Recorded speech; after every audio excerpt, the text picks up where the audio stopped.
Welcome to this episode of Street Sense with me, Maxwell Mensah.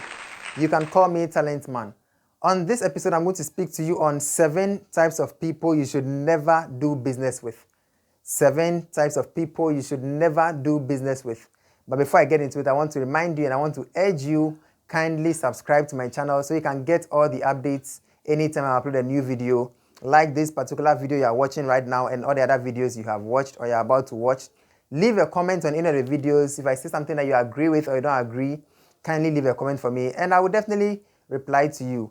And don't forget to share this video so others can also come and learn what you have been learning from my channel. And so let's get into it. 7 types of people you should never get into business with. But before I go into it, I want to remind you, there are people you may never really know their true colors until you get into business with them. So it is after your first or second transaction that you get to know, oh, this person is really this or that. And so for such people, you will not know who they really are until you get into business with them.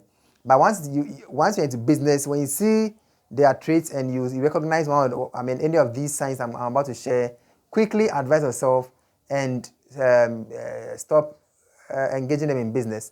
So the first type of person you shouldn't do business with is a dishonest person. A dishonest person. Such people are dangerous people, such that you may be in business with them. They may either be your customers or your suppliers or your creditors or your partners or your funders, whatever it is. And they are so dishonest to the point where something you all know is X, they say it's Y. And sometimes even when they have been caught to be lying, they still stand by their lies. Such people, I think they should be lawyers because like we all know, or like we all say, lawyers are the best liars. Let me get into it. Dishonest people are dangerous people any businessman has to be careful of. Whether they are your suppliers or your customers. Let's imagine a customer who is a dishonest person. You sell a product or a service for the customer. The customer will end up using the product rightly, but I will still come and complain, your product you gave me is not good, your service is not good, I need a refund. And you end up paying so much damages when the customer is really benefiting from your product or service you gave to him or her. Let's take a supplier who is a dishonest supplier. So probably they have to supply you 10,000 worth of a particular product. They will end up sending you 9,800. And then when you realize the difference, when you inform them, they will swear heaven on earth that they sent you 10,000 and that it wasn't 9,800. Dishonest suppliers, they can lie to kill your business just so they can make all the profit they want to make in life. Let's even imagine a dishonest employee. A dishonest employee will go out, for probably it's your business development executive or whatever it is. They will go out there, strike a deal with another company, and when they're supposed to bring back, say, 50,000 cedis to the company, they will bring back 40,000 and keep back 10,000 and lie to you. And even when you're able to find out the real truth, the real truth is tautology, right? Yeah. Even when you're able to find out the truth, they will still defend why they brought the less money. So dishonest people, never get into business with them, whether they are your employees, your suppliers, your customers, your partners, whatever position they are in. Never do business with dishonest people. Second types of people you shouldn't go into business with are people who give too much excuses. People who give too much excuses. These are people who always have the best excuses as to why something couldn't work or something did not work or something must. They have a way of justifying why they didn't do something. So, for example, let's take it's your supplier, and then they were supposed to supply you some products to help you in your manufacturing, say, on a particular date. Let's assume on the 10th of September. They will give you all the excuses, and then on the 10th, they won't bring it. 11th, 12th, 13th, 14th, and it could even get to the 20th, and they will still give you excuses and the best reasons why they could not supply your products to you. People who give excuses are dangerous people, because sometimes their ability to supply you would help you in also making progress in your company. But then when they fail in supplying you, instead of apologizing or something, even if they apologize, sometimes they apologize, but then the reasons they give you are very flimsy excuses. So people who are fond of giving excuses, don't get into business with them because they will end up hurting you in the long run. Next type of people you shouldn't get into business with are lazy people. Lazy people. These are people who have all the reasons why they can't do something. And they can always justify. They are just like the excuse givers. They can justify why they couldn't do something because they're just lazy. Probably they need to go the extra mile to do something. They wouldn't. because they just don't have the grit and the guts to go the extra mile. They always want to just stay in their comfort zone and just do what they are okay with. When it requires of them to go the extra mile, they won't. They won't. They just don't want to go the extra mile. They just don't want to go beyond what they are comfortable with. Lazy people, don't get into business with them. Because you may get into business with them, and when you are expecting that per your contribution, their contribution will also add up to multiply whatever results you need to have. When they fail in contributing, it kills your progress. You get it? So don't get into business with people who are lazy people. The next type of people you shouldn't get into business with are people who don't pay.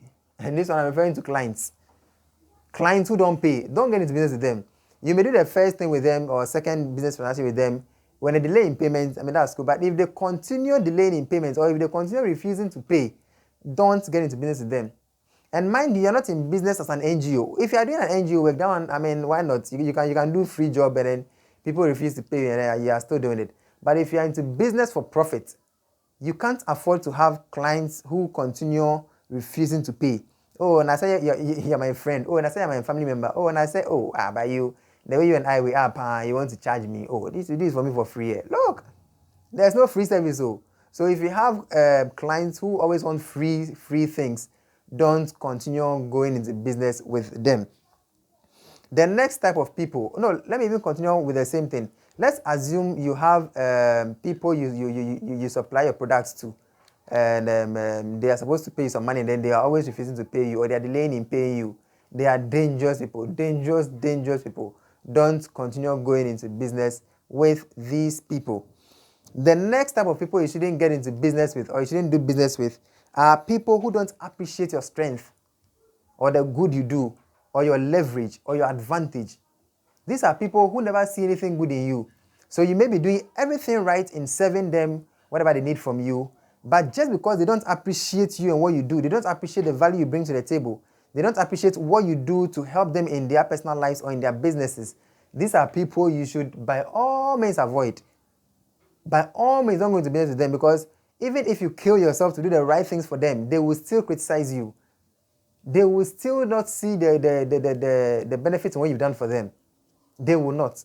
So such people, if you really want to progress with your company or with your business, make sure you don't go into business with them.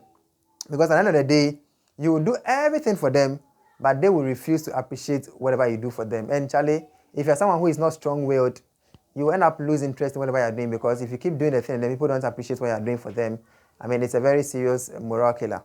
The next type of people you shouldn't go into business with, and these people, take note of these people, and I'm sure you have them around you. They are non-constructive critics. Non-constructive critics. Look, as a businessman, as an entrepreneur, you definitely need people around you who are going to criticize what you do, but then it needs to be constructive criticism. There are people who are going to say, oh, this thing you did, you didn't go well, this thing you did, this is your product, I think you should change this thing you put into it, change these ingredients, change this outlook, the results, whatever it is. Even if it is your services, they have suggestions here and there, do this and that. But there are other people who will criticize you just to kill your spirit, just to kill your morale, just to dampen your spirit. If you have such people around you, then don't get into business with them. Don't. Because they will criticize everything you do. They will punch holes into every good thing you do. And they'll do it to the point where you will never see the good in anything you do. You will never see the good in anything you do. And what a dangerous way of being an entrepreneur or being a businessman when everything you do seems to be bad in the eye of someone or in the eyes of some people. It will get to the point where, Charlie, even before you do the thing, you are even scared before you go into whatever you have to do. So if you have friends or business partners or clients or suppliers, whatever it is around you who are non-constructive critics, stay away from them. Don't do business with them. As much as possible, don't even try to take their suggestions. Don't even sit down there when they are talking. That is if you're not a strong-willed person. But if you're a strong-willed person, why not? You can sit there and listen to all their gibberish, but still not pay attention to whatever they are saying, or don't allow it to kill your spirit. But definitely, these are people you need to stay away from. Flee from them like the plague or like the coronavirus. Next type of people you shouldn't flee from, these are the last group. They are desperate people. Desperate people. People who are desperate. If you do business with them, you realize that Probably the thing must take 1 week to materialize. But they want the thing to happen now, here and now. They want everything partial. They want everything fast food. But look, like I said in one of my episodes, life is a process. Life is a process. Everything must go through its true course in life. See, there are some things, no matter how much you try to fast track them, it won't happen. Plant a mango seed and water it morning, afternoon, evening. No matter how much you water the mango seed, it won't germinate and start bearing fruit in 2 months. It's not possible. It just won't happen. If you've ever seen it happen before, come and show it to me. Well, probably with all these GMO foods that are in the world now, it may be able to happen. But if it's not GMO food and it's a normal, organic, natural way you want to plant your mango seed, plant your seed and wait and see if your mango seed will be able to grow to the point where it will produce fruit within 2 months. If it happens, come and show it to me. It will never happen. It will take years for the mango tree to be able to grow and start bearing fruits.